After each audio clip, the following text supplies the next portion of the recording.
चलिए स्टार्ट करते हैं। तो लास्ट क्लास में हमने इलेक्ट्रोकेमिस्ट्री का सेकंड पार्ट चालू किया था, that was electrochemical cell, also known as galvanic cell या वोल्टाइक सेल, है ना। और एक एग्जांपल लेकर के हमने एक सेल समझा था, that was a zinc copper cell. याद है, जिंक कॉपर सेल देखे थे, जिसमें मैंने जिंक को लेफ्ट साइड में बनाया था, that was anode, and copper was kept on the right hand side, that was cathode.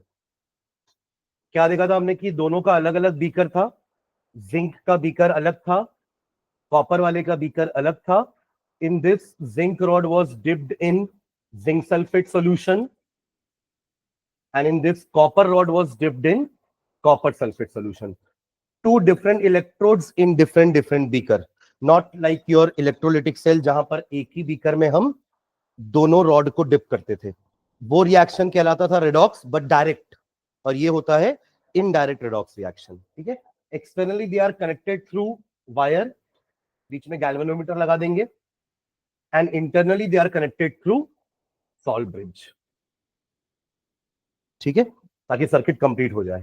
तो लेफ्ट में जो प्लेस है that was known as anode, और ये वाला था हमारा कैथोड। एनोड में होता है ऑक्सीडेशन, कैथोड में होता है रिडक्शन, यानी कि loss of electron, loss of electron, और यहां हम क्या बोलते हैं, गेन ऑफ इलेक्ट्रॉन।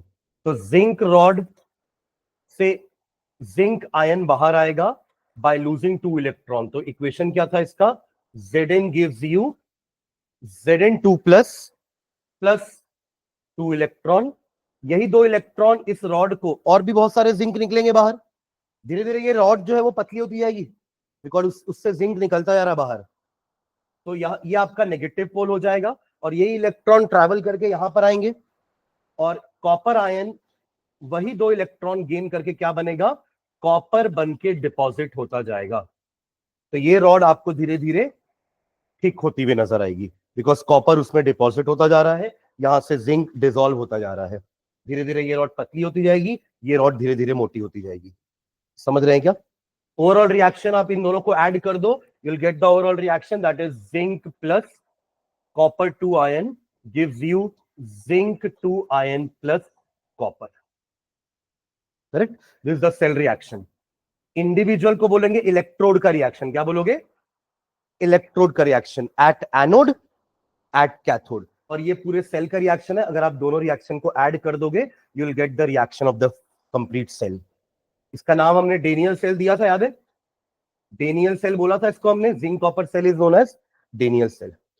तो यहाँ पे जिंक और कॉपर में, जिंक को हमने एनोड चूज किया और कॉपर को कैथोड। उसका रीजन भी समझेंगे आज कि क्यों हमने जिंक को एनोड बनाया, why not copper is made as anode and zinc as cathode. वो रिएक्शन होगा ही नहीं। आप पढ़ते हो ना कि zinc can displace copper sulphate, sorry copper from copper sulphate, but उल्टा नहीं होता है कि जिंक सल्फेट से जिंक डिस्प्लेस हो जाए कॉपर के कारण। ऐसा नहीं होता ना, दोनों में से कोई एक ही होगा। और कौन सा होता है? ऊपर वाला, because according to reactivity series zinc is above copper. तो zinc can displace copper from its solution, but इसका उल्टा ट्रू नहीं होता है। तो ये रिएक्शन हो सकता है इसका उल्टा, यानी कि आप सोचो sir Zn2 plus plus Cu gives you Zn plus Cu2 plus, तो ये रिएक्शन नहीं होता है। Am I clear? इसलिए अपन जिंक को क्या बनाते हैं, anode, and copper is made cathode. आपको एक एग्जांपल और याद है, मैंने कॉपर सिल्वर का भी डिस्कस किया था। कॉपर सिल्वर का डिस्कस किए थे अपन कि कॉपर और सिल्वर में copper will be anode and silver will be cathode.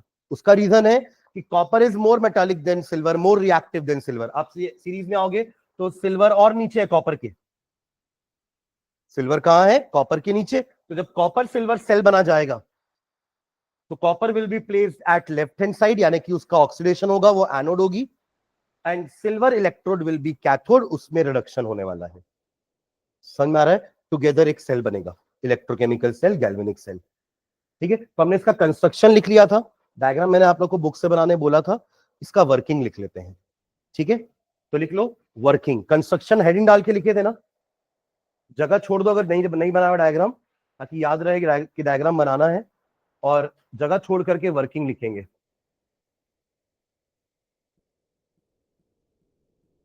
ठीक है, वर्किंग में अपन वही बोलने वाले हैं कि जिंक का ऑक्सीडेशन होने वाला है, वो 2 इलेक्ट्रॉन इस रॉड में रहेंगे, मेकिंग दिस रॉड नेगेटिव, और वही ट्रैवल करके यहां आके कॉपर आयन उन्हीं 2 इलेक्ट्रॉन को गेन करने वाला है। ठीक है, हाँ तो लिखेंगे नीचे the zinc electrode at which, point wise लिख लेना, फर्स्ट पॉइंट लिखेंगे the zinc electrode at which oxidation takes place, the zinc electrode at which oxidation takes place, the zinc electrode at which oxidation takes place is called the anode, is called the anode, is called the anode। Same line copper के लिए लिख सकते हैं क्या? Full stop डाल के लिखो उसी पॉइंट में कंटिन्यू करके कि जो कॉपर रॉड या जो कॉपर इलेक्ट्रोड है जिसमें रिडक्शन हो रहा है वो क्या होगा? कैथोड। लिख लीजिए the copper electrode at which the reduction takes place is called the cathode, the copper electrode at which reduction takes place is called cathode. ठीक है, अब क्योंकि इलेक्ट्रॉन यहां प्रोड्यूस हो रहे हैं इसलिए ये नेगेटिव पोल हुआ और ये पॉजिटिव पोल हो रहा है। अनलाइक अपना इलेक्ट्रोलाइटिक सेल में anode was positive, cathode was negative, याद है? तभी तो कैटायन कैथोड के पास जाते थे ना। कैटायन को नाम भी उनका कैथोड से ही मिला था, कैट, और आयन तो थे ही। तो वहां पे उल्टा था ना, यहाँ पे पोलैरिटी का डिफरेंस होगा, बट जो हमारा कंसेप्ट है कि एनोड में हमेशा ऑक्सीडेशन होता है और कैथोड में हमेशा रिडक्शन, वो दोनों के लिए ट्रू है, इलेक्ट्रोलाइटिक सेल के लिए भी और इलेक्ट्रोकेमिकल सेल के लिए भी। ठीक है, तो नेक्स्ट पॉइंट लिखेंगे, अगला point, since electrons are produced at the, since electrons are produced at the zinc electrode, since electrons are produced at the zinc electrode, zinc में ही तो हो रहा है ना, Zn अपना 2 इलेक्ट्रॉन लूज करके ही तो बाहर आ रहा है, Zn2+ बन रहा है, तो इलेक्ट्रॉन्स कहां एक्यूमुलेट हो रहे हैं? In the zinc electrode. Since electrons are produced at the zinc electrode, comma, this electrode is rich in electron, this electrode is rich in electron, rich in electron, and pushes the electrons, and pushes the electrons, and pushes the electrons into the external circuit, into the external circuit, into the external circuit। यानी कि electron flow कैसा होने वाला है? Left to right. Electron flow कैसा होगा? तो current क्या होगा? Right to left, opposite direction में। ठीक है, pushes the electron in the external circuit, and hence it is a negative pole, and hence it is a negative pole, and hence it is the negative pole। full stop। उसी point में continue करेंगे, the other electrode, the other electrode, the other electrode is in need of electrons, क्योंकि वहां पे reduction होने वाला है। the other electrode is in need of electrons, the other electrode is in need of electrons for reduction of, for reduction of, किसका reduction हो रहा है यहाँ पे? कॉपर 2+ का। कैसे? By gaining 2 electron it is becoming Cu। तो reduction of Cu2+ to Cu, reduction of Cu2+ ion into Cu। ठीक है, और इसलिए तो ये पॉजिटिव है कि ये इलेक्ट्रॉन को अपनी तरफ अट्रैक्ट करेगा, ताकि यहां पे इलेक्ट्रॉन आए और Cu2+ उसको गेन करके Cu बन जाए। तो फुल स्टॉप लगाएंगे, this electrode is designated as positive pole, this electrode is designated as positive pole, positive pole।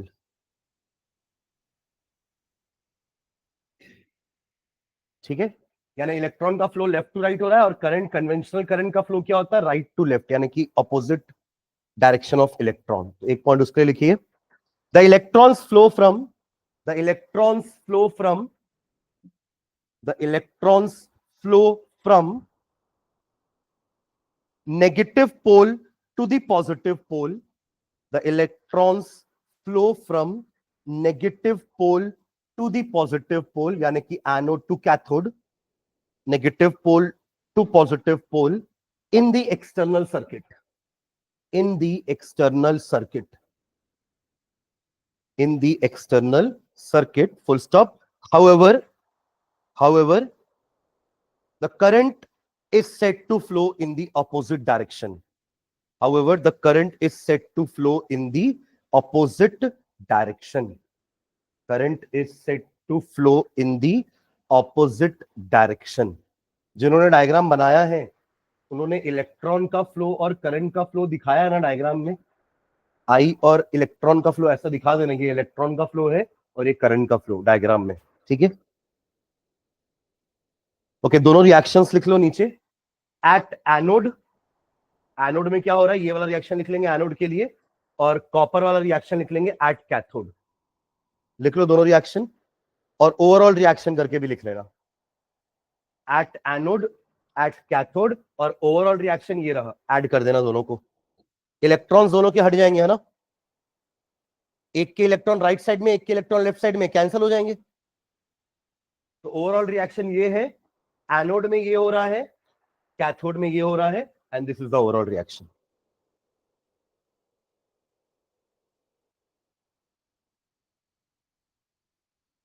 Eight anode at cathode करके लिखना ना.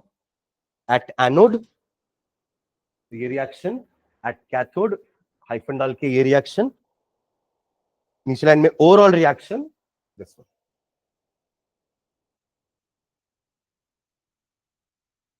पेनियल सेल है ना.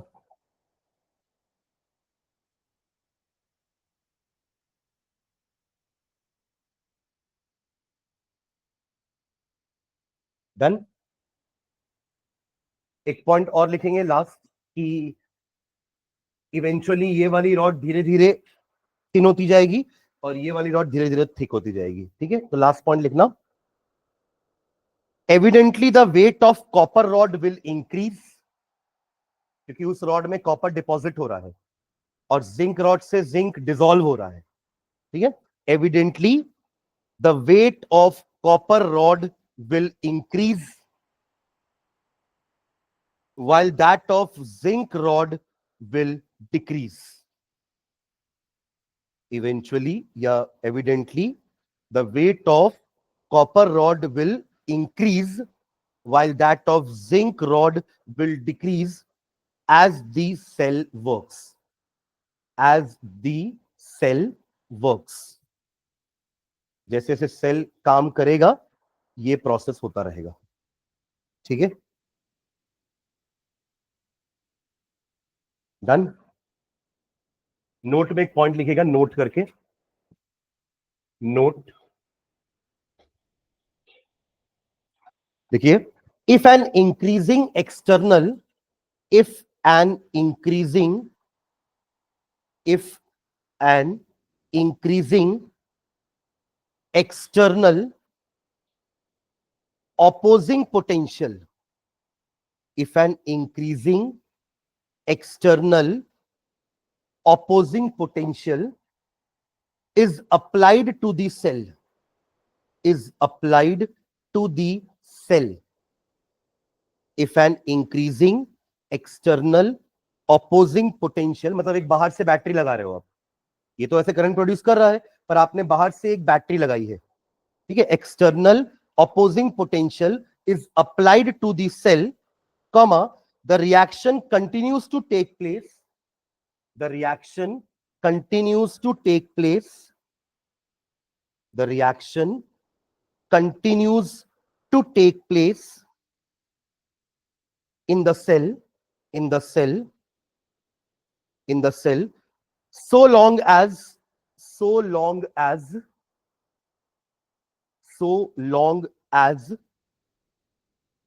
E external, जो बाहर वाले का उसका पोटेंशियल E बोल रहे हैं, E external is less than E cell. E external is less than E cell, ऐसा कुछ है। ये आपका जो सेटअप पहले से ही है उसको हम कुछ डिस्टर्ब नहीं कर रहे हैं, वो सारी चीजें तो रहेंगी ही, कॉपर और जिंक रॉड सब रहेगा, बाहर से वो एक्सटर्नल सर्किट में कनेक्शन भी रहेगा और ये सॉल्ट ब्रिज भी रहेगी। अब हम क्या कर रहे हैं, यहाँ पे एक एक्सटर्नल सप्लाई लगा रहे हैं, है ना, जिसकी वैल्यू जो है वो इंक्रीजिंग बोल रहे हैं अपन। बैटरी लगी हुई है यहाँ पर एक, ठीक है, और ये आपका एक पोटेंशियोमीटर है जिसमें आप रेजिस्टेंस चेंज करके पोटेंशियल को इंक्रीज करो। आपने लिखा ना इंक्रीजिंग, ऐसा कुछ लिखा आपने कि increasing opposing potential is apply to the cell. ये आपका सेल है इतना, और आपने एक और पोटेंशियल लगा दिया है, इसी को अपन नाम दे रहे हैं ई एक्सटर्नल।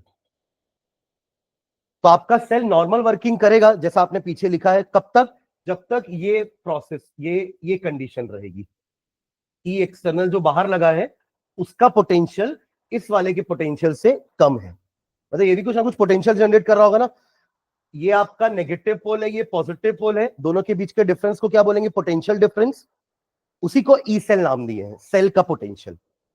इंडिविजुअल इलेक्ट्रोड्स के पोटेंशियल को इलेक्ट्रोड पोटेंशियल बोलते हैं, नेगेटिव पोटेंशियल, पॉजिटिव पोटेंशियल। हमेशा एनोड नेगेटिव पोल होगा, तो ये नेगेटिव पोटेंशियल है, ये पॉजिटिव पोटेंशियल है। और हमारी बैटरी में पॉजिटिव नेगेटिव होता है ना, तो यही पॉजिटिव नेगेटिव है। बैटरी में पेंसिल सेल में आप देखते हो ना, एक तरफ नेगेटिव होता है एक तरफ पॉजिटिव होता है, तो यही नेगेटिव पॉजिटिव है। हमें पोटेंशियल डिफरेंस चाहिए, और उस पोटेंशियल डिफरेंस से अगर अपन एक वायर कनेक्ट करते हैं तो ही करंट फ्लो करता है। ये बेसिक रिक्वायरमेंट है करंट फ्लो कराने की। You need a potential difference and a conducting path. एक पोटेंशियल डिफरेंस का सोर्स चाहिए जो कि बैटरी होती है, और एक क्या चाहिए, कंडक्टिंग पाथ, वायर। अब उस वायर के बीच में आप एक बल्ब लगा दो तो बल्ब ग्लो करेगा, यही तो होता है करंट, यही इलेक्ट्रिसिटी में पढ़ते हैं अपन। यहां क्या कर रहे हैं, ऑलरेडी हमारा जो सेल ना उसके बाहर एक और पोटेंशियल लगा रहे हैं जो इंक्रीजिंग नेचर का है। इंक्रीजिंग क्यों, हमने यहाँ पर वेरिएबल लगाया है, वेरिएबल मतलब जिसका आप पोटेंशियल चेंज कर रहे हो बार बार। तो पहले आप इंक्रीज कर रहे हो, तो इंक्रीज करोगे तो आप जीरो से चालू करोगे लेट से, तो शुरू में इसका वैल्यू ई सेल से कम होगा। ये ई सेल कैसे आएगा, आप इन दोनों के बीच में एक वोल्ट मीटर कनेक्ट कर दो, वोल्ट मीटर समझते हैं, जो दोनों के बीच का पोटेंशियल डिफरेंस कैलकुलेट कर देगा, वो वोल्ट मीटर कहलाता है। आप एमीटर भी पढ़ते थे, करंट निकालने के लिए एमीटर, और वोल्टेज या पोटेंशियल डिफरेंस निकालने के लिए वोल्ट मीटर। तो यहां आप वोल्ट मीटर कनेक्ट कर देंगे ना इन दोनों के बीच में, तो आपको इस सेल का ई सेल वैल्यू दिखा देगा ये वोल्ट मीटर। तो जब तक ये बाहर का वैल्यू इस वैल्यू से कम है तब तक आपका सेल नॉर्मल वर्किंग करेगा। जहां इक्वल होगा ना दोनों, तो अपोजिंग है, जीरो हो जाएगा, cell will stop working, cell work करना बंद कर देगा। और क्योंकि ये इंक्रीजिंग है, तो एक टाइम ऐसा भी आएगा जहां पे एक्सटर्नल पोटेंशियल ई सेल से ज्यादा हो जाएगा, तब पूरा डायरेक्शन उल्टा हो जाएगा। अभी क्या हो रहा था, इलेक्ट्रॉन का फ्लो यहां से यहां हो रहा था, तब इलेक्ट्रॉन का फ्लो उल्टा हो जाएगा, तब ये एक्चुअली इलेक्ट्रोलिटिक सेल के जैसा हो जाएगा। कैसा हो जाएगा ये, इलेक्ट्रोलिटिक, क्योंकि इलेक्ट्रोलिटिक सेल कैसे चलाते हैं अपन, बैटरी लगा करके। बाहर एक बैटरी लगाते हो ना एनोड कैथोड बनाने के लिए, वहां एनोड कैथोड बनाने के लिए बैटरी लगानी पड़ती है, कि जिसको पॉजिटिव से कनेक्ट किया वो एनोड, और जिसको नेगेटिव से कनेक्ट किया वो कैथोड। बट यहां पे ऐसा नहीं करना पड़ता, यहां तो हम पोटेंशियल सोर्स लगाते ही नहीं है। वो तो मैं एक केस आपको लिखवा रहा हूं एक पॉइंट में, कि अगर आपने बाहर से एक्सटर्नल वोल्टेज लगाया तो ऐसा होगा। आप रिचार्जेबल बैटरी समझते हो ना, जिसको एक बार पूरा डिस्चार्ज कर दोगे तो फिर से चार्ज कर सकते हो।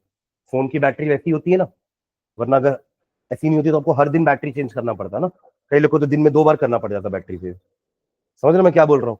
तो यहाँ क्या हो रहा है, अभी जो आपका बैटरी, अभी फोन जो यूज हो रहा है ना, वो इलेक्ट्रोकेमिकल सेल की तरह काम कर रहा है, यानी कि उसकी बैटरी धीरे धीरे डिस्चार्ज हो रही है। डिस्चार्ज हो जाएगी धीरे धीरे, cell will stop working, phone बंद हो जाएगा क्योंकि करंट सप्लाई नहीं मिलेगी। अब आप क्या करोगे, चार्जर लगाओगे, that is your external supply. समझ रहे हैं, और वो सप्लाई हमारी इंटरनल सप्लाई से ज्यादा होनी चाहिए, तभी उसको वो क्या करेगा, चार्ज करेगा। Now the cell will behave like electrolytic cell. अब चार्जिंग प्रोसेस होगा, आपकी बैटरी फुल चार्ज हो जाएगी, डिस्कनेक्ट कर दो, अब वो फिर से इलेक्ट्रोकेमिकल सेल की तरह बिहेव करेगा। तो एक्सटर्नल सप्लाई अगर हमारे ई सेल से ज्यादा दोगे तब वो चार्जिंग प्रोसेस में चला जाएगा, यानी कि it will behave like electrolytic cell. समझ रहे हैं क्या, ठीक है। तो उसी 3 पॉइंट को मैं लिखवाऊंगा, एक बार लेस वाला पॉइंट, एक बार इक्वल टू वाला पॉइंट, और एक बार ग्रेटर देन वाला पॉइंट। ठीक है, अभी आपने क्या लिखा कि सेल जब तक वर्क करेगा, कब तक वर्क करेगा, जब तक ई एक्सटर्नल ई सेल से कम है। ये आपने लिख लिया, ठीक है, okay, full stop. When E external becomes equal to E cell, when E external become equal to E cell, ये दोनों वर्ड का मीनिंग समझ में आ रहा है ना कि ई एक्सटर्नल क्या है, ई सेल क्या है।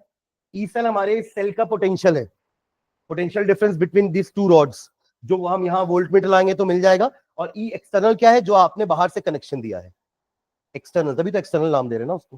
हाँ, तो क्या लिखे, when E external becomes equal to E cell, comma, the reaction stops, the reaction stops, the reaction stops. क्योंकि देखो दोनों अपोजिंग है, अगर एक +5 वोल्ट है, एक -5 वोल्ट है, कैंसिल होकर के 0 हो जा रहे हैं, ठीक है। The reaction stops and current becomes 0, and current becomes 0, and current becomes 0। अब अपन ग्रेटर देन वाले की बात करेंगे, फुल स्टॉप डाल के। On further increasing E external, on further increasing E external, on further increasing E external, the reaction starts again, the reaction starts again, but in the opposite direction, but in the opposite direction, but in the opposite direction, full stop. The cell now acts like an, क्योंकि अब आपने electrical energy दे दी, तो electrical to chemical वाले cell को क्या बोलते हैं अपन, electrolytic cell. The cell now acts like an electrolytic cell. The cell now acts like an electrolytic cell.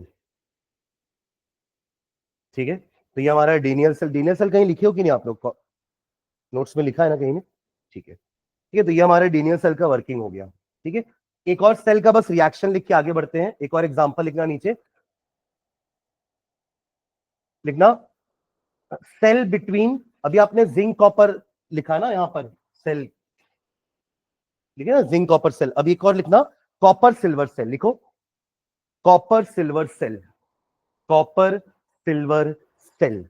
इसके बस रिएक्शंस लिखेंगे, एनोड कैथोड कौन है वो लिखेंगे, फिर आगे बढ़ेंगे। तो लिखना यहां पे एनोड कौन होगा, हाँ, anode will be copper, cathode क्या होगा, silver, cathode will be silver. तो एनोड में ऑक्सीडेशन होगा तो रिएक्शन क्या हो जाएगा, Cu gives you Cu2 +2 electron, loss of electron. किसी को डाउट तो नहीं है ना भैया, ये ऑक्सीडेशन का मतलब क्या होता है, loss of electron is oxidation, gain of electron is reduction, ठीक है। अब ये जो 2 इलेक्ट्रॉन लूज हुए हैं, ये 2 सिल्वर एटम गेन करेंगे और बन जाएंगे 2 सिल्वर आयन, बैलेंस्ड। समझ गए ना, सिल्वर 1 पॉजिटिव होता है, राइट, सिल्वर इज 1 पॉजिटिव, तो 2 इलेक्ट्रॉन लूज हुए ना वहां से, तो ये 2 गेन करेगा, तो आपको 2 सिल्वर चाहिए। तो ओवरऑल रिएक्शन क्या हो जाएगा,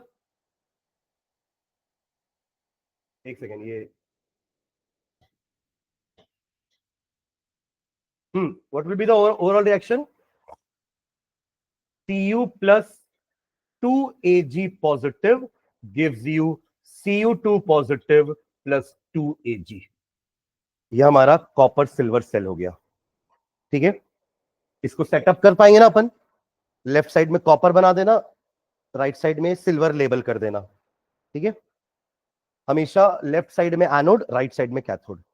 मैंने लास्ट क्लास में आप लोगों को रिप्रेजेंटेशन बताया था ना कि अपन एक सेल को रिप्रेजेंट कैसे करते हैं, बार बार डायग्राम थोड़ा बनाएंगे, तो उसका रिप्रेजेंटेशन मैंने आपको लास्ट क्लास में डिस्कस किया था कि जिंक के बाद एक लाइन खींच के हम Zn2 पॉजिटिव बनाते हैं और ब्रैकेट में उसका कंसंट्रेशन लिखते हैं, फिर डबल लाइन का मतलब होता है सॉल्ट ब्रिज, और उस साइड पे क्या हो रहा है, कॉपर 2 आयन, वही 2 इलेक्ट्रॉन गेन करके कॉपर बनता है। तो ये सिंगल लाइन क्या शो कर रहा है, जिंक रॉड और जिंक आयन के बीच का इंटरफेस, बाउंड्री।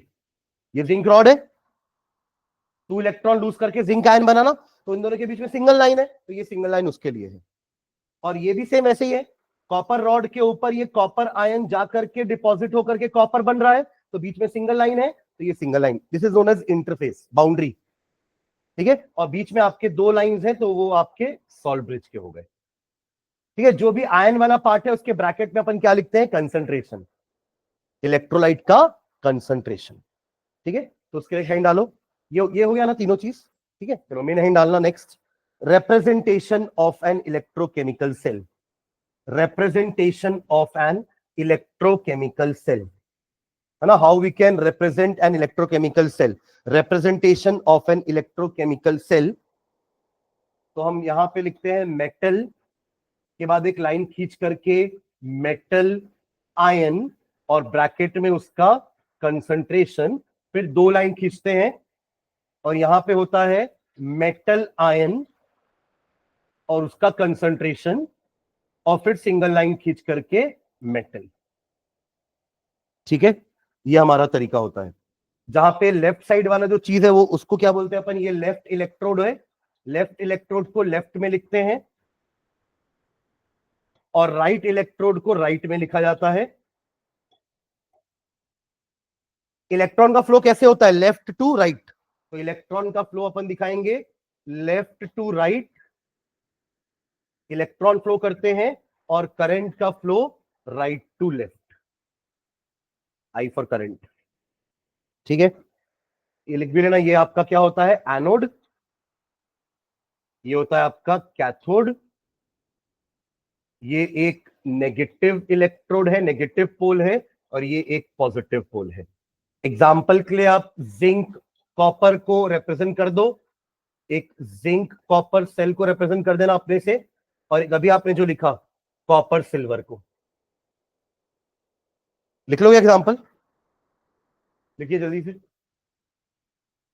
कंसंट्रेशन में अभी C1 C2 लिख देना, अभी वैल्यू नहीं पता ना हमको, तो C1 C2 ले लेना कंसंट्रेशन को। ऐसा बोल रहा हूं ना, जिंक जिंक 2+C1, फिर सॉल्ट ब्रिज, ऐसी कॉपर का लिख लो, और नीचे कॉपर सिल्वर को भी रिप्रेजेंट कर लो। जल्दी कंप्लीट करो इसको।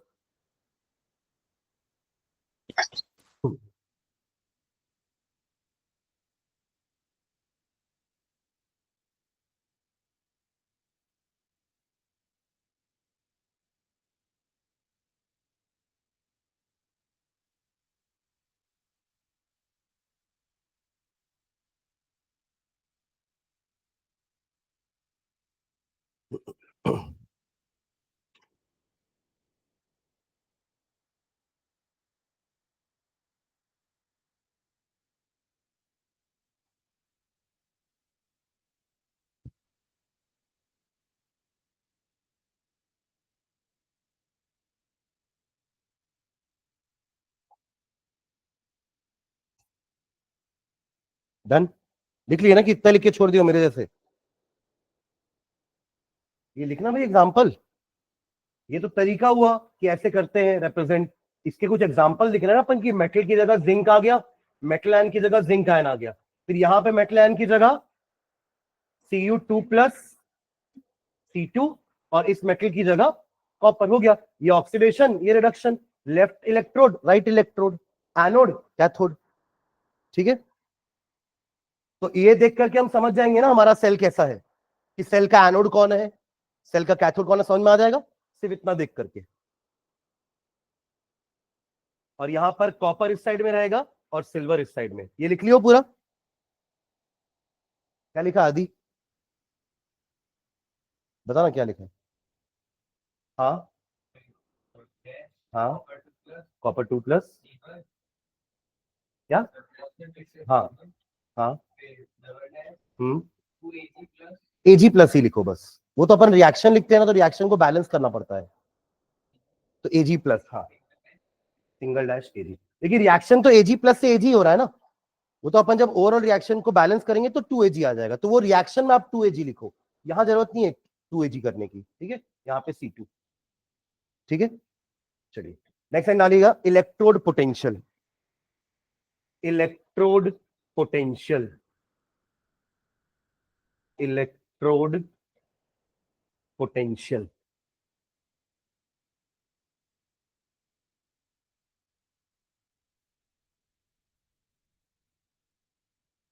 दो इलेक्ट्रोड्स है हमारे पास, एक एनोड है लेफ्ट साइड में और राइट साइड में कैथोड है। दोनों के पास या दोनों का खुद का इलेक्ट्रोड पोटेंशियल होता है। पोटेंशियल का मतलब क्या है यहां पर, आपकी एनोड जो रॉड थी वो नेगेटिव पोल थी, करेक्ट, और निकल क्या रहे थे वहां से, पॉजिटिव आयंस, जिंक आयन। तो एक सेपरेशन क्रिएट हो गया है, या एक दो अपोजिट चार्जेस की प्लेट हो गई है, नेगेटिव एंड पॉजिटिव, इसी से जनरेट हो रहा है आपका पोटेंशियल। सेम चीज यहां पे भी हो रही है। कैथोड आपका पॉजिटिव पोल है, और कॉपर आयन तो आकर के डिपॉजिट होता जा रहा है, living behind sulphate ion.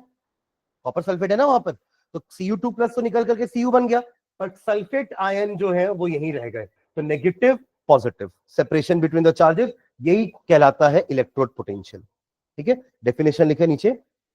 The electrode potential difference, the electrode potential difference, the electrode, the electrical लिखो, sorry, the electrical potential difference, the electrical, sorry, the electrical potential difference, potential difference मतलब positive negative, the electrical potential difference set up between, set up between, the electrical potential difference set up between the metal and its ions, between the metal and its ions, between the metal and its ions in the solution, in the solution is called electrode potential.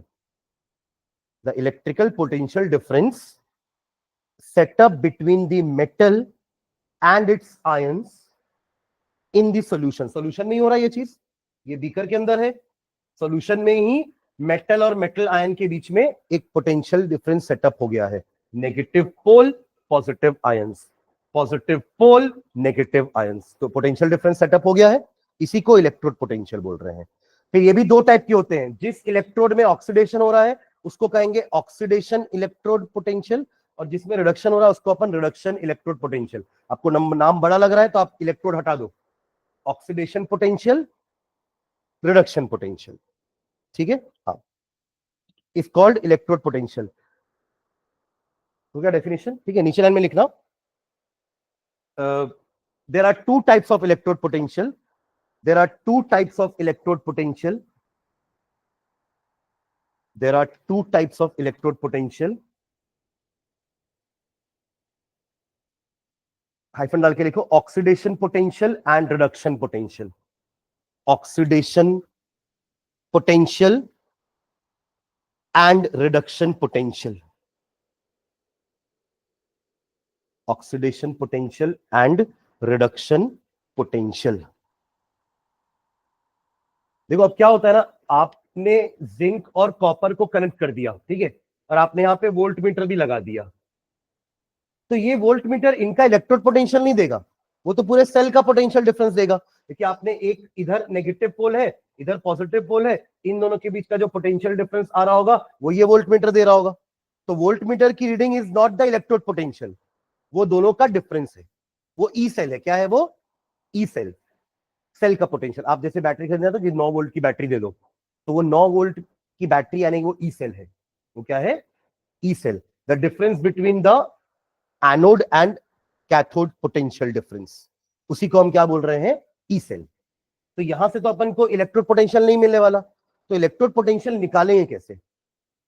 अब समझिए मैं question क्या पूछ रहा हूं आपसे। मुझे अगर जिंक का इलेक्ट्रोड पोटेंशियल पता करना है कि क्या होता है, या कॉपर का क्या होता है, तो मैं इस वोल्ट मीटर से नहीं पता कर पाऊंगा, क्योंकि ये वोल्ट मीटर तो दोनों के बीच का पोटेंशियल डिफरेंस बता देगा। समझ रहे हैं? पर मुझे तो इंडिविजुअल इलेक्ट्रोड का जानना है कि VA कितना है और VB कितना है, और ये बताएगा मुझे VA माइनस VB या VB माइनस VA। समझ गए मैं क्या बोल रहा हूं आपको? तो उसके लिए क्या होता है ना, एक रेफरेंस इलेक्ट्रोड होता है। रेफरेंस, आप लोग रेफरेंस समझते हो ना? रेफरेंस आप लोग फिजिक्स में पढ़ते हो, रेफरेंस पॉइंट, कि ये पॉइंट से हम डिस्टेंस मेजर करेंगे, इसको रेफरेंस पॉइंट बोलते हो आप लोग। यहां अपन बोलते हैं रेफरेंस इलेक्ट्रोड, जिसका नाम है she, standard hydrogen electrode. Standard hydrogen electrode का इलेक्ट्रोड पोटेंशियल 0 वोल्ट कंसिडर करते हैं हम, ठीक है। अब आप इमेजिन करिए कि किसी भी रॉड से अगर आपने इसका सेल बनाया, लेट्स से आपको अगर जिंक का इलेक्ट्रोड पोटेंशियल निकालना है, तो आप जिंक रॉड लो, ये वाला पूरा बीकर उठा लो, और इसका हाइड्रोजन का वाला बीकर उठा लो। ये आपका हाइड्रोजन इलेक्ट्रोड है, ये आपका जिंक इलेक्ट्रोड है, और दोनों के बीच में पोटेंशियल डिफरेंस लगा दो। तो अब जो रीडिंग आ रही होगी ना, वो इसका पोटेंशियल होगा। क्यों? क्योंकि इसका तो जीरो होता है। आप समझ रहे मैं क्या बोल रहा हूं? एक और ऐसे समझो, मान लो कि राघव वो 0 पॉइंट है, ठीक है, और मुस्कान आई, मुझे मुस्कान के मार्क्स पता करने हैं कि मुस्कान के मार्क्स कितने हैं। मेरे पास एक ऐसा डिवाइस है कि दोनों का डिफरेंस बता देगा वो डिवाइस, कि इसके मार्क्स माइनस इसके मार्क्स इज इक्वल्स टू वो डिवाइस का रिजल्ट। तो इसके मार्क्स तो मुझे पता है 0 है, तो जो भी डिफरेंस होगा वो किसके मार्क्स होंगे? मुस्कान के। हाँ या ना? मतलब एक रेफरेंस पॉइंट है, और जो आते जा रहा है उसको मैं वहां पे पुट करते जा रहा हूं, डिफरेंस जो आ रहा है वही उसके मार्क्स होंगे, क्योंकि ये तो 0 है। This minus 0 is this only. अब समझ गए क्या? तो यहां पे हाइड्रोजन हमारा 0 वोल्ट वाला पॉइंट है। आपको कॉपर का निकालना है, आप कॉपर उठाओ, कॉपर वाला बीकर उठाओ, हाइड्रोजन वाला बीकर उठाओ, बना दो दोनों का सेल। तो जो पोटेंशियल डिफरेंस आएगा वही आपके कॉपर का इलेक्ट्रोड पोटेंशियल होगा, क्योंकि हाइड्रोजन का इलेक्ट्रोड पोटेंशियल तो 0 है, और वो डिवाइस तो दोनों का डिफरेंस बता रहा है ना, VB minus V A.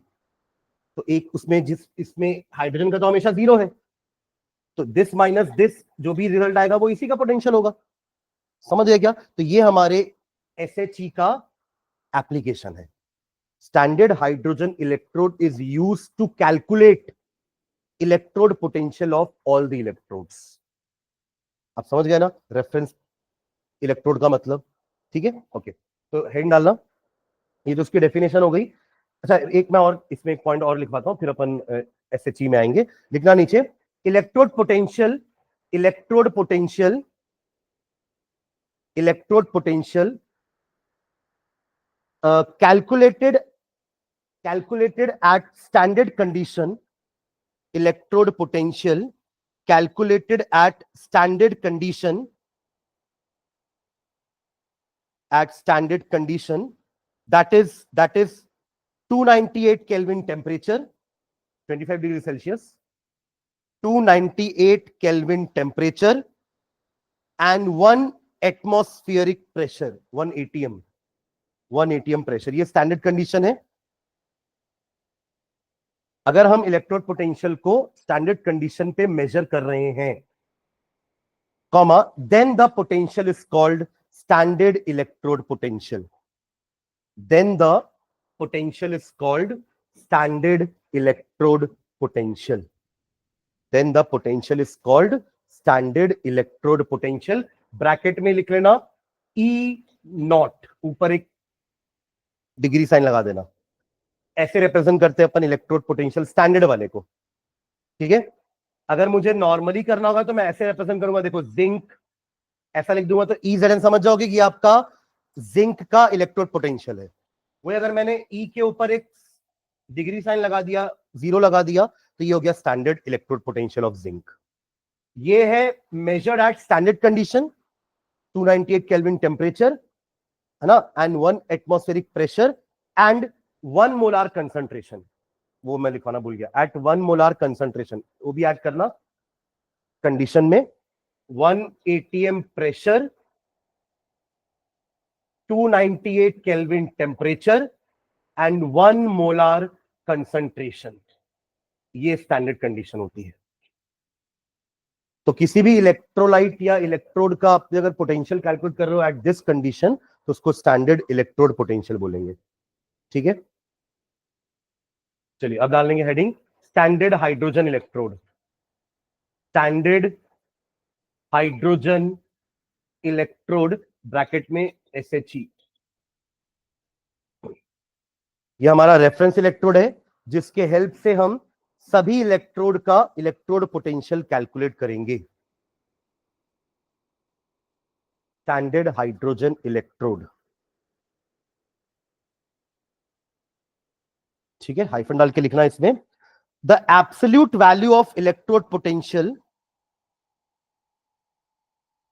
The absolute value of electrode potential of a single electrode of a single electrode, the absolute value of the electrode potential. किसी भी इलेक्ट्रोड का अगर आपको इलेक्ट्रोड पोटेंशियल कैलकुलेट करना है सिंगल इलेक्ट्रोड का, तो आप कैलकुलेट नहीं कर सकते।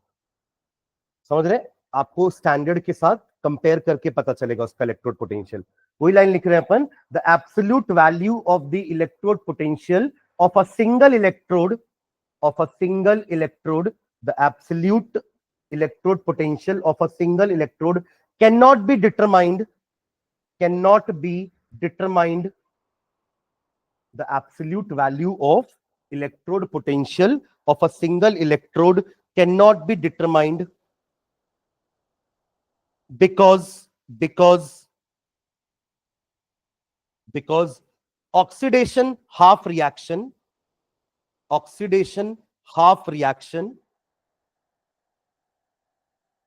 or reduction half reaction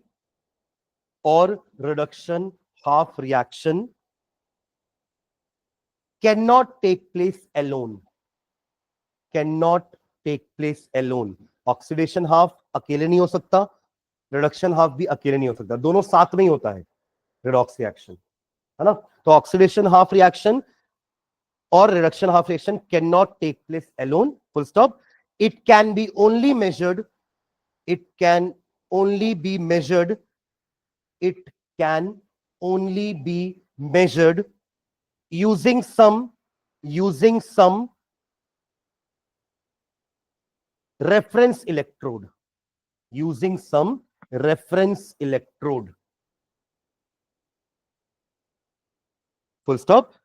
The reference electrode used is the reference electrode used is the reference electrode used is standard hydrogen electrode, standard hydrogen electrode,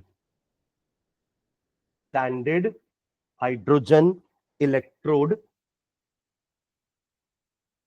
full stop। It consists of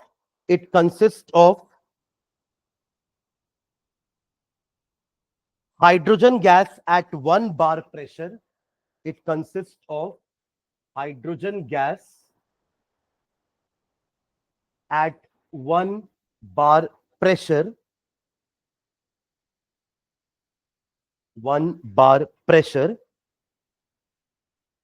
in 1 m HCl electrolyte, in 1 m, 1 m बोले तो 1 molarity ना, 1 capital M HCl at 298 Kelvin, at 298 Kelvin,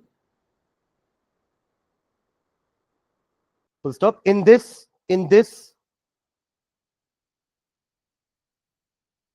a foil of platinum, a foil of platinum, a foil of platinum remains immersed, remains immersed, remains immersed। ये diagram बना लो पहले।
ये एक electrode है, जैसे अभी अपन ने जिंक इलेक्ट्रोड को जिंक सल्फेट में डिप किया था।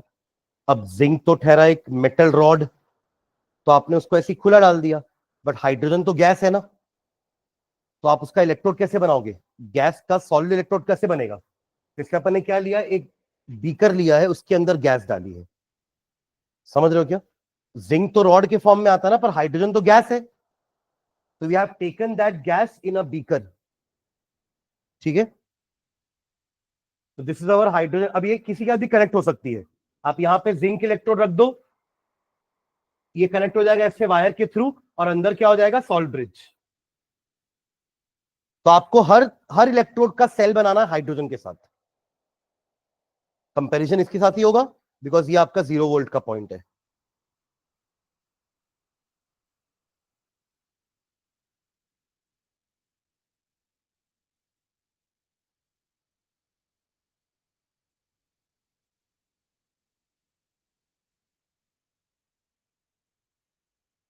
ठीक है, अब जरूरी नहीं कि हाइड्रोजन हमेशा ऑक्सीडाइज होगा या हमेशा रेड्यूस होगा, ये डिपेंड करेगा सामने वाली इलेक्ट्रोड कौन सी है।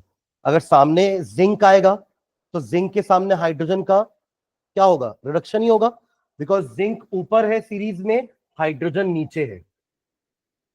तो zinc will be placed on the left hand side, hydrogen will be placed on the right hand side cell बनाते वक्त।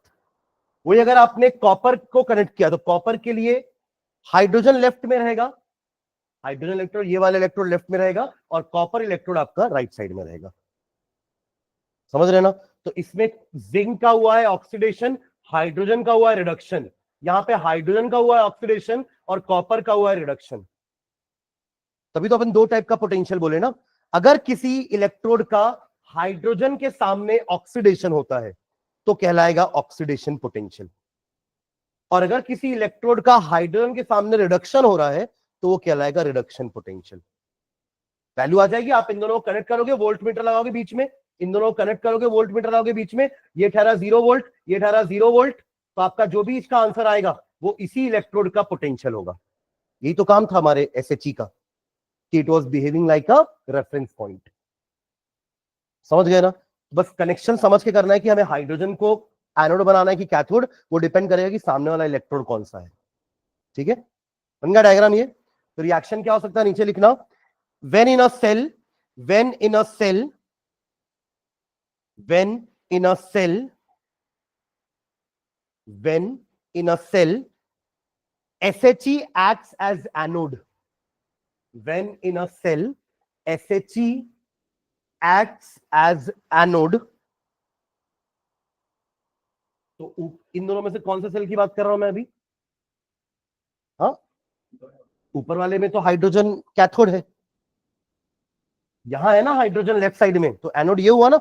आपने क्या लिखा है, when in a cell SHE acts as anode, तो I am talking about this.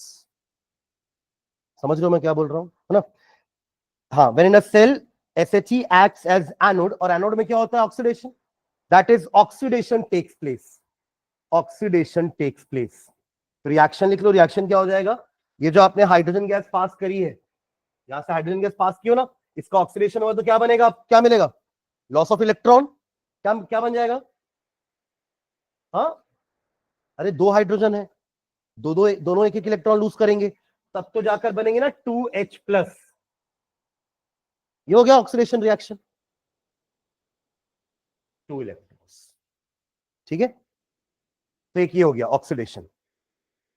But अगर आपके cell में हाइड्रोजन कैथोड की तरह काम करी, तो वहां पर रिडक्शन होगा। ठीक है, तो पहले ये लिख लो रिएक्शन, फिर नीचे लाइन में लिखना, when in a cell SHE acts as cathode, when in a cell SHE acts as cathode, तो उल्टा रिएक्शन हो जाएगा। आपके HCl है ना, यहां पे HCl का H पॉजिटिव जाकर के डिपॉजिट होगा, तो 2H plus 2 electrons gives you H2। ये हो गया आपका रिडक्शन रिएक्शन। ठीक है, पर दोनों में से कोई एक ही चीज हो पाएगी, है ना? या तो SHE एनोड होगा, या तो कैथोड होगा, ऑब्वियसली, राइट। दोनों तो एक साथ नहीं हो पाएगा ना। आप समझ गया ना SHE का एप्लीकेशन? SHE का एप्लीकेशन क्या है, it is used to calculate या determine the electrode potential of any electrode. आप बस उस इलेक्ट्रोड को लेकर आओ और SHE के साथ उसका एक सेल बना दो, बस।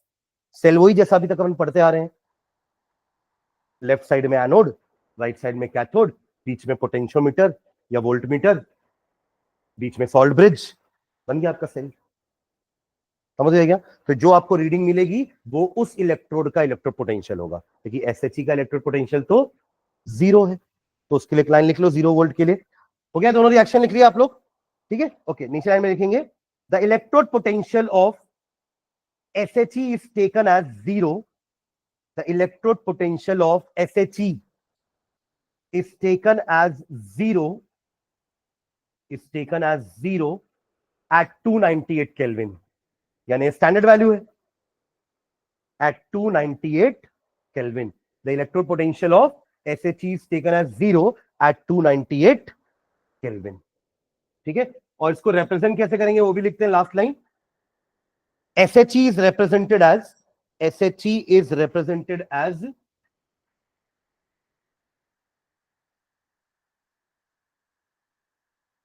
हाँ देखिए ऐसे रिप्रेजेंट करेंगे इसको ना, साथ में तो एक और रहता ही है ना, हमको तो बस इसको इलेक्ट्रोड को बताना है कि कैसे लिखते हैं। बीच में एक लाइन रहती है, जैसे अपन जिंक को कैसे करते हैं, जिंक ऑब्लिक जिंक 2+, तो वैसे ही कहीं अगर आप हाइड्रोजन इलेक्ट्रोड लिखने वाले हो तो वो ऐसा रहेगा। पीटी क्या से आया? प्लैटिनम। जो प्लैटिनम का फॉइल आपने यहाँ पे हैंग किया है ना, वो आपका पीटी है इलेक्ट्रोड। क्योंकि देखो हाइड्रोजन तो गैस है ना, उसका इलेक्ट्रोड कैसे बनाओगे? गैस को सॉलिड फॉर्म में नहीं ला पाओगे ना आप, तो इसलिए अपन ने क्या लिया उसके लिए?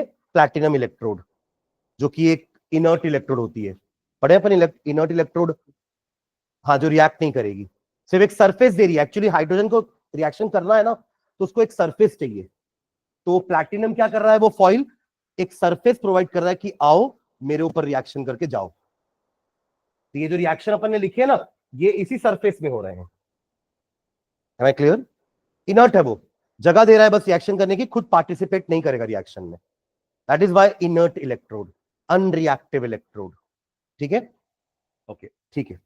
तो इस ये समझ गया ना SHE? तो अब अगर मैंने यहाँ पे जिंक रॉड को लगा दिया SHE से, दोनों को कनेक्ट कर दिए अपन बाहर से, यहाँ पे वोल्ट मीटर है, तो इसका रीडिंग आता है, अंदर सॉल्ट ब्रिज भी हो जाएगा, इसका रीडिंग आता है E0 Zn से Zn2+। सही लिख रहा हूं? यही तो होता है ना जिंक का ऑक्सीडेशन होगा, zinc will be change to Zn2+। इसकी वैल्यू आपको वहां पर पोटेंशियोमीटर में दिखेगी 0.76 वोल्ट, ये आती है इसकी वैल्यू। इसकी एक टेबल भी होती है जिसको अपन कहते हैं इलेक्ट्रोकेमिकल सीरीज।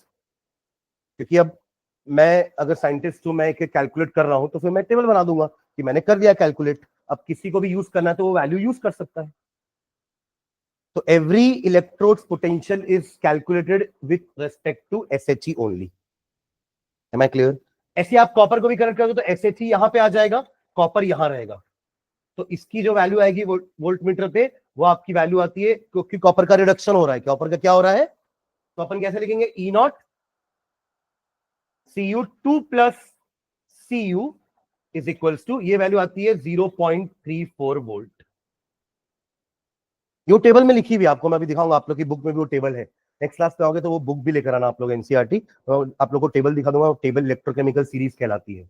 बट एक प्रॉब्लम बोलना चाहिए, या एक कॉमन पॉइंट है वो टेबल में। टेबल बनाने वाले ने ना टेबल को एक ही फॉर्म में बनाया है।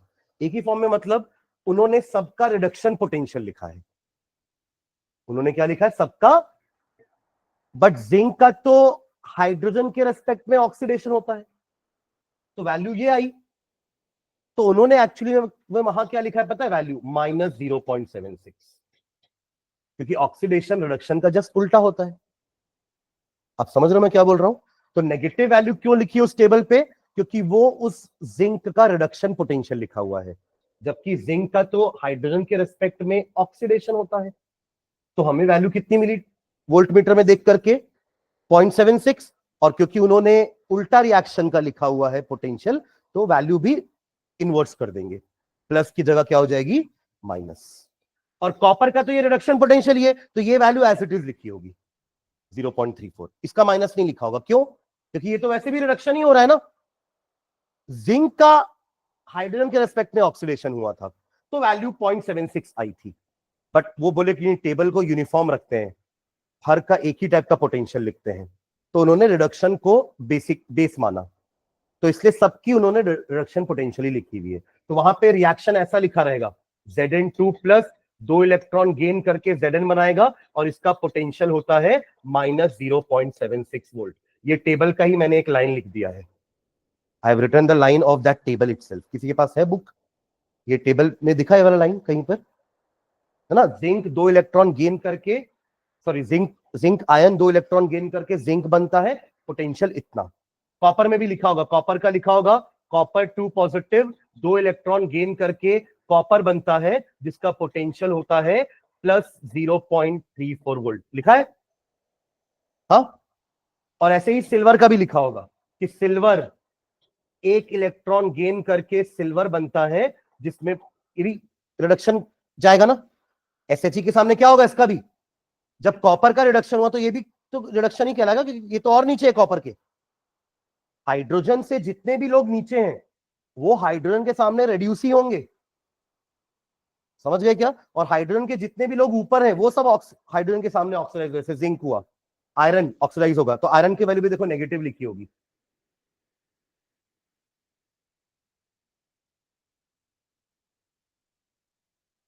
आयरन की या फिर लेड की, देखो एक बार लेड की, Pb2 plus 2 electron give you Pb -0 point, lead की बता रहे हो 0.13। तो ये भी माइनस का मतलब क्या है, उसका रिडक्शन पोटेंशियल माइनस है पर उसका ऑक्सीडेशन पोटेंशियल प्लस रहा होगा, जैसे जिंक का भी मैंने आपको बताया। आप ये एग्जांपल समझ गया ना, इतना पार्ट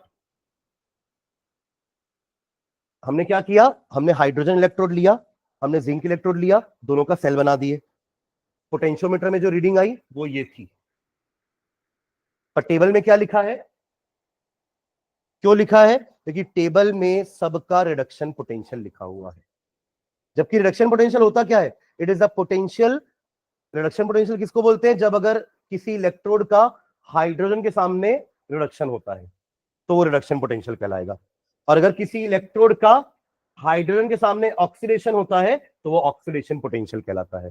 बट क्योंकि टेबल में उन्होंने रिडक्शन के फॉर्म में लिखा है वैल्यूज, इसलिए टेबल में आपको जिंक की वैल्यू नेगेटिव दिखेगी। क्लियर है? ठीक है, तो आप लोग रिएक्शन देखना, वो टेबल में सबके रिएक्शन भी लिखे हुए हैं, all reactions are reduction only, सब में देखो इलेक्ट्रॉन ऐड हो रहा होगा, है ना? हर रिएक्शन में इलेक्ट्रॉन क्या हो रहा है, ऐड, इलेक्ट्रॉन के एडिशन को क्या बोलते हैं, रिडक्शन। बट उसका उल्टा करोगे तो ऑक्सीडेशन पोटेंशियल आपको मिल जाएगी। Am I clear? और किसी भी सेल का अगर मुझे पोटेंशियल निकालना है ना, तो वो होता है ई सेल बराबर ई कैथोड माइनस ई एनोड। ई की वैल्यूज आपको टेबल में मिल जाएंगी स्टैंडर्ड वाली, ऊपर डिग्री का साइन मतलब क्या है, स्टैंडर्ड। तो स्टैंडर्ड पोटेंशियल क्या होता है किसी भी सेल का, it is the electrode potential of cathode minus electrode potential of anode. मैं लिखवाऊंगा अभी इसका ना, अभी अपन क्या पढ़ रहे हैं, इलेक्ट्रोड पोटेंशियल, इसके बाद मैं बताऊंगा सेल पोटेंशियल। अभी इंडिविजुअल इलेक्ट्रोड पोटेंशियल पढ़ लिए, अब सेल का पोटेंशियल पढ़ोगे तो वो क्या होता है, VB minus VA, VB minus cathode minus anode. समझ गया क्या? ठीक है, तो चलो हेड डालो, सेल पोटेंशियल, हेड डालना सेल पोटेंशियल, या इसको ईएमएफ ऑफ द सेल भी बोलते हैं, cell potential oblique EMF of the cell, EMF of the cell oblique cell potential, cell potential denoted by E cell, E cell. Standard condition होगी तो E naught cell हो जाएगा, समझ गए? ठीक है, हाइफन डाल के लिखो इसमें, the difference between, the difference between, the difference between, the difference between the electrode potentials of the two half cells, the difference between the electrode potential of two half cells, the difference between electrode potentials of two half cells is known as cell potential, is known as cell potential. is known as cell potential. Full stop. It is also called EMF of the cell. It is also called EMF of the cell. Full form पता है क्या? हाँ, electromotive force. It is also called EMF, bracket में लिखे ना, electromotive force of the cell.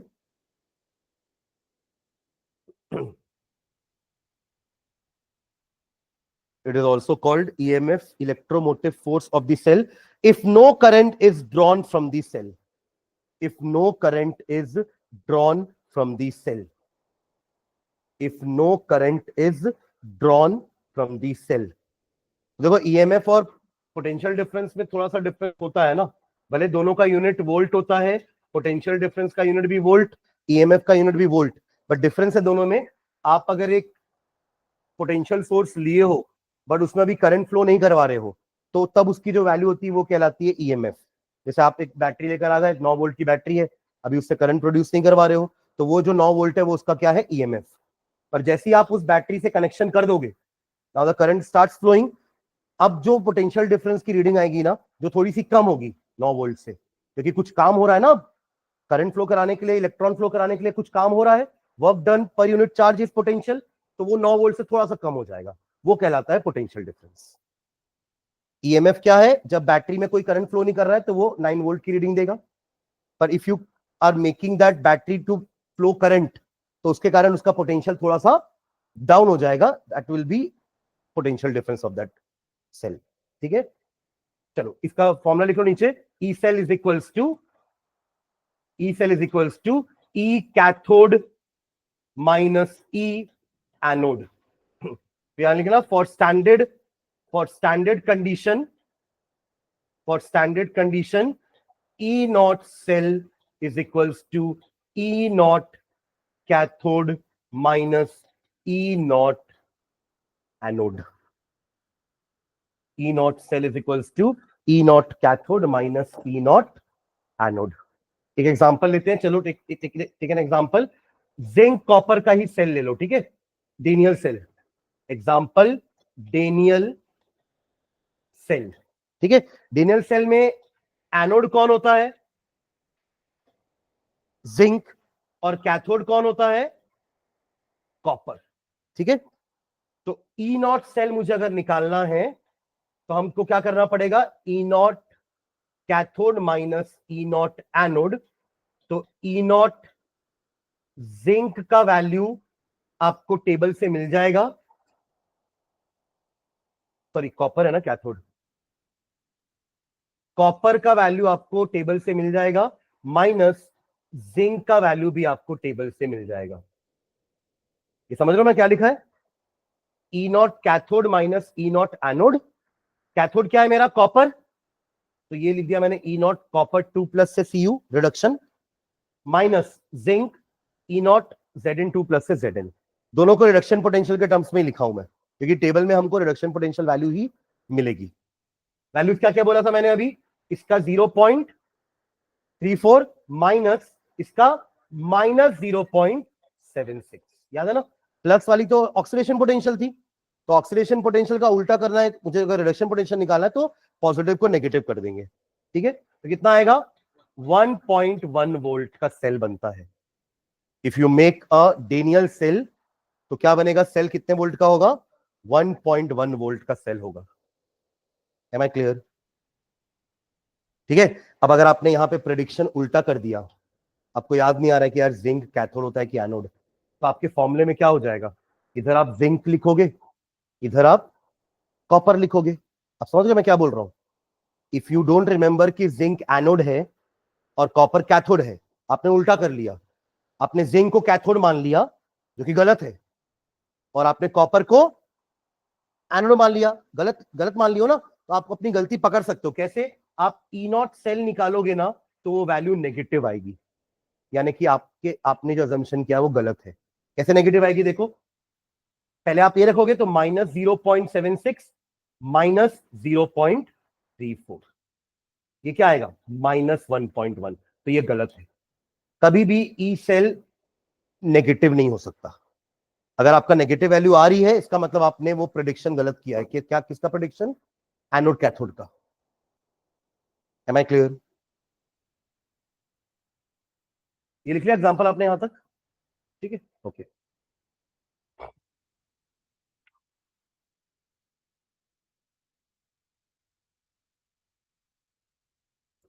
एक और तरीका होता है पहचानने का कि एनोड कौन सा लेना है, कैथोड कौन सा लेना है। अगर आपको उसकी ई नॉट वैल्यूज क्वेश्चन में दी हुई है, लाइक अगर आपको बोला है कि ई नॉट कॉपर 2 से कॉपर का वैल्यू होता है 0.34 वोल्ट और ई नॉट सिल्वर का वैल्यू होता है 0.80, ये आपको क्वेश्चन में पहले से दिया हुआ है। बोलेगा, कुछ नहीं बताया कि एनोड कौन है कैथोड कौन है, नहीं लिखा हुआ है कहीं पे भी, बस बोल दिया है कि a cell is prepared with copper and silver given their standard electrode potential values are this, जो टेबल में भी दी हुई है। कैसे निकली ये दोनों वैल्यू? हाइड्रोजन के साथ सेल बना करके, SHE रेफरेंस, और ये दोनों का हाइड्रोजन के रेस्पेक्ट में क्या होता है, रिडक्शन। तो वैल्यू जो आई थी वही एज इट इज टेबल पे लिखी हुई है, माइनस माइनस करने की जरूरत नहीं पड़ी। जिंक का करना पड़ा था ना, क्योंकि जिंक तो हाइड्रोजन के सामने ऑक्सीडाइज हो रहा था, तभी वैल्यू प्लस 0.76 आ रही थी, पर टेबल में लिखी है माइनस 0.76, बिकॉज वो जिंक का रिडक्शन पोटेंशियल है, ऑक्सीडेशन पोटेंशियल नहीं है। Am I clear? अब इन दो वैल्यूज को देख करके आप बता सकते हो कि किसको एनोड लेना है किसको cathode. Just seeing the value of their E not आप बता सकते हो। तो उसका ट्रिक क्या होता है समझना, जिसका ई नॉट का वैल्यू ज्यादा होता है ना, वैल्यू जिसकी वैल्यू ज्यादा होती है, जिसकी रिडक्शन पोटेंशियल ज्यादा होती है, वो रिडक्शन करना पसंद करते हैं। अभी जैसे आपने इसमें देखा कि इसकी वैल्यू थी प्लस 0.34 और इसकी वैल्यू थी माइनस 0.76, कौन बड़ा है? ऑब्वियसली प्लस वाला वैल्यू बड़ा है, प्लस 0.34, तो उसका क्या होगा, रिडक्शन। रिडक्शन किसका होता है? कैथोड का। हो गया, कैथोड कौन है? कॉपर, और एनोड कौन है? जिंक। करेक्ट। इसमें आप बताओ किसका रिडक्शन पोटेंशियल ज्यादा है? Ag का 0.8, उसका तो 0.34 है, तो यानी जिसका रिडक्शन पोटेंशियल ज्यादा वो बनता है कैथोड, क्योंकि उसका रिडक्शन होना है, और रिडक्शन कहां होता है? AOCR, कैथोड में रिडक्शन होता है। तो ये हो गया कैथोड, तो ये क्या हो जाएगा? ये तो अपन पढ़ चुके हैं ना, कॉपर सिल्वर। कॉपर को क्या बनाया था अपन ने? एनोड, और सिल्वर को क्या बनाया था? कैथोड। माइनस करोगे तो क्या आएगा? 0.80 E naught cathode minus E naught anode, कितना आया? 0.46 वोल्ट। वही अगर आपने उल्टा लिया तो ये आंसर नेगेटिव नहीं आता, तो भी आप अपनी गलती पहचान लोगे कि नेगेटिव आया मतलब मैंने कैथोड को एनोड ले लिया, एनोड को कैथोड बना दिया। पर सबसे बेस्ट तरीका वैल्यू देख करके, जिसकी इलेक्ट्रोड पोटेंशियल रिडक्शन पोटेंशियल की वैल्यू ज्यादा, वो रेड्यूस होगा। वो रेड्यूस हो रहा है मतलब वो कैथोड है। जिसका रिडक्शन पोटेंशियल कम, उसका ऑक्सीडेशन होगा, और ऑक्सीडेशन किसका होता है? एनोड का। खत्म। समझ गए क्या? तो नेक्स्ट क्लास में जब आओगे ना तो बुक लेकर आना, ताकि मैं आप लोग को टेबल दिखाऊं कि टेबल कैसी है। या सिर्फ एक दो लोग ही बुक लेकर आए हैं, वो टेबल की स्टडी करके हम समझेंगे, क्योंकि ना उसमें टेबल में वैल्यूज लिखी हुई है सबकी। बीच में हाइड्रोजन भी मेंशन होगा, देखो हाइड्रोजन का 0 लिखा होगा, देखा ना हाइड्रोजन का 0। तो ऐसे अपन सारी वैल्यूज देखेंगे कि ऊपर वाली वैल्यूज नेगेटिव आ रही हैं, बीच में हाइड्रोजन 0 है, और हाइड्रोजन के बाद जितने उन सब की वैल्यू पॉजिटिव है। ठीक है, तो नेक्स्ट क्लास में याद से बुक लेकर आना, तो अपन वो टेबल स्टडी करेंगे, और ऑल्सो हम वो टेबल का एप्लीकेशन समझेंगे। एक तो एप्लीकेशन ये है कि आप उस टेबल की वैल्यूज को देख करके ई नॉट सेल निकाल पाओगे, किसी भी सेल का पोटेंशियल निकाल सकते हो, बशर्ते आपको पता होना चाहिए कि कैथोड कौन है, एनोड कौन है। फिर वैल्यू देखो टेबल में, माइनस कर दो, आ गया E naught cell. E naught cathode minus E naught anode. ये नॉट कब लगता है समझ गए ना, जब कंडीशन स्टैंडर्ड होगी, और वो टेबल स्टैंडर्ड कंडीशन पे ही बनी हुई है, क्योंकि हमारी हाइड्रोजन इलेक्ट्रॉन का नाम क्या है? Standard hydrogen electrode.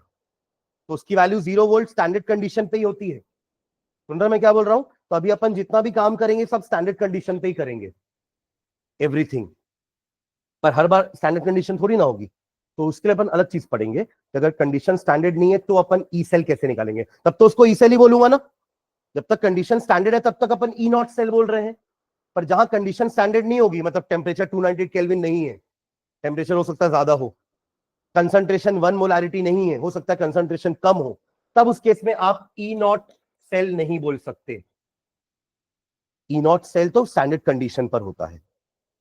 Am I clear? पर if the cell is not in the standard condition, तब अपन उसको ई सेल बोलेंगे। तब फॉर्मूला क्या हो जाएगा? वही ई कैथोड माइनस ई एनोड, वो नॉट नॉट हटा देना सबसे, तो नॉन स्टैंडर्ड कंडीशन हो जाएगी। और स्टैंडर्ड कंडीशन के लिए अपन ये लिखेंगे, फॉर्मूला सेम है, वैल्यूज अलग अलग हो जाएंगी। स्टैंडर्ड कंडीशन के लिए वैल्यूज अलग होंगी, नॉन स्टैंडर्ड कंडीशन के लिए वैल्यूज अलग होंगी। फॉर्मूला तो वही है, कैथोड माइनस एनोड। और यही आपका वो पोटेंशियोमीटर करके दे रहा है। शुरू में जो अपन ने लगाया था ना जिंक कॉपर का सेल, तो जो वैल्यू आ रही थी पोटेंशियोमीटर में वो यही तो थी 1.1 वोल्ट। वो क्या थी? 1.1 वोल्ट। समझ गए मैं क्या बोल रहा हूं, है ना? पर अपन सिंगल इलेक्ट्रोड का नहीं निकाल सकते, आपको उसके लिए हाइड्रोजन इलेक्ट्रोड से कनेक्ट करना ही पड़ेगा। तो टेबल समझ गया ना कैसे आई है? हमने हर एक इलेक्ट्रोड को हाइड्रोजन के साथ रख के सेल पोटेंशियल नोट करते गए, है ना? और अगर उसका ऑक्सीडेशन हो रहा है तो उसको उल्टा करके लिख दिए, अगर उसका रिडक्शन आ रहा है तो सेम वैल्यू लिख दिए। तो ऐसे हमारी वो पूरी टेबल रेडी हो गई। फिर जिसका रिडक्शन पोटेंशियल ज्यादा उसका रिडक्शन होगा तो वो कैथोड, जिसका रिडक्शन पोटेंशियल कम उसका ऑक्सीडेशन होगा तो वो एनोड। तो ऐसे अपन कैथोड एनोड पहचान लेंगे, क्योंकि पहचानने के बाद ही तो आप ई कैथोड माइनस ई एनोड कर पाओगे ना, वरना फिर गलत कर दोगे और आंसर नेगेटिव आ जाएगा। फिर भले बाद में सुधार लेंगे पर गलती तो हो गई ना। समझ गया क्या? ठीक है, चलो नेक्स्ट क्लास में कंटिन्यू करते हैं इसको।